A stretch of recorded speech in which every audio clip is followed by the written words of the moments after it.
My cousin asked me a question recently that made me laugh. She looked at me and said, "Now tell me how you got a staunch Democrat to vote Republican," because my cousin knew that my grandfather was a red-hot Democrat. Now, for context, she was talking about my grandfather. And trust me when I say my grandfather was a Democrat. Not casually, not occasionally, lifelong. The kind of Democrat everyone knew was a Democrat. So my cousin couldn't figure it out because they had often had arguments as she was a Republican and he was a Democrat. And she would help him out sometimes. So there was that. So my cousin couldn't figure it out. How did this happen? How did my grandfather vote Republican? And not just once, he voted for me. He voted for my husband. Now, the funny thing is that people immediately assume this is a political story, but it isn't. It's a love story. The love of a grandfather for his granddaughter and for her family. Years ago, my husband and I ran for office, actually this past year. The original strategy was simple. My husband thought having 2 names on the ballot might help him. That was the plan. The surprise came later. When the votes were counted, I actually received more votes than the judge who won. To this day, that still amazes me, not because I thought I was some incredible candidate. Quite the opposite. I didn't expect much at all, but people voted, and apparently my grandfather did too.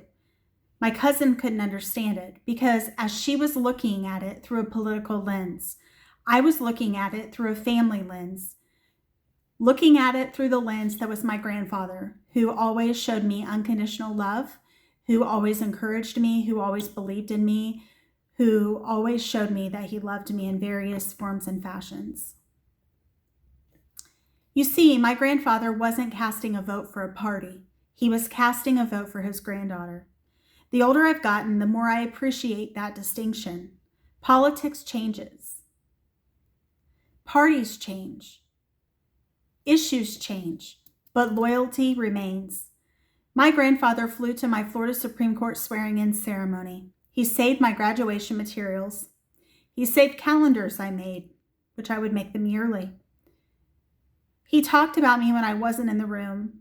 He defended me when others criticized me. He believed in me because he knew me. Not the public version, the real version. The imperfect version. The overthinking version. The version that worried and struggled and tried anyway.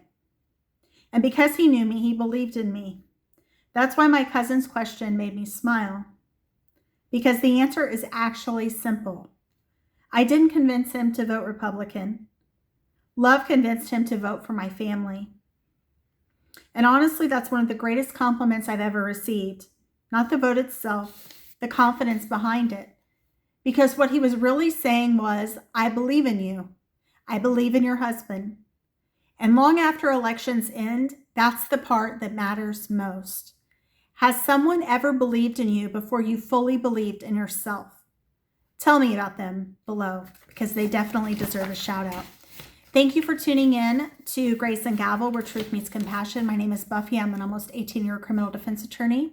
And I just wanted to share this with you as my grandfather passed away late last month.